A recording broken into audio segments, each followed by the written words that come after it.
นนี้แมนมักตะกวงผลไม้ป่ามักตะกวงแต่ยังน้อยๆเคยกินมักตะกวง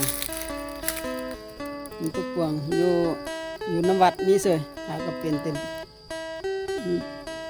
เป็นลายมากอยู่เลย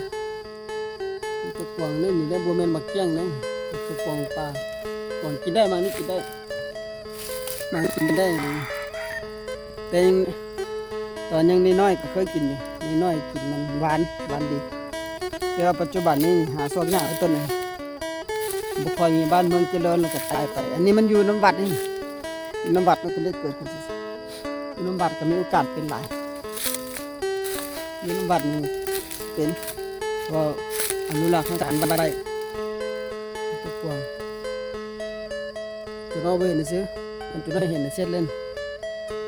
ทุกคนมีน้ำวัดเคยเห็นแต่นี่น้อยๆเคยเห็นอยู่เห็นตลอดนี่น้อย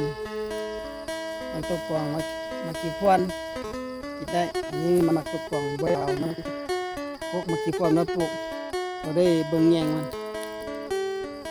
พอได้แยงไม้ป่าผลไม้งามดีอยู่เลย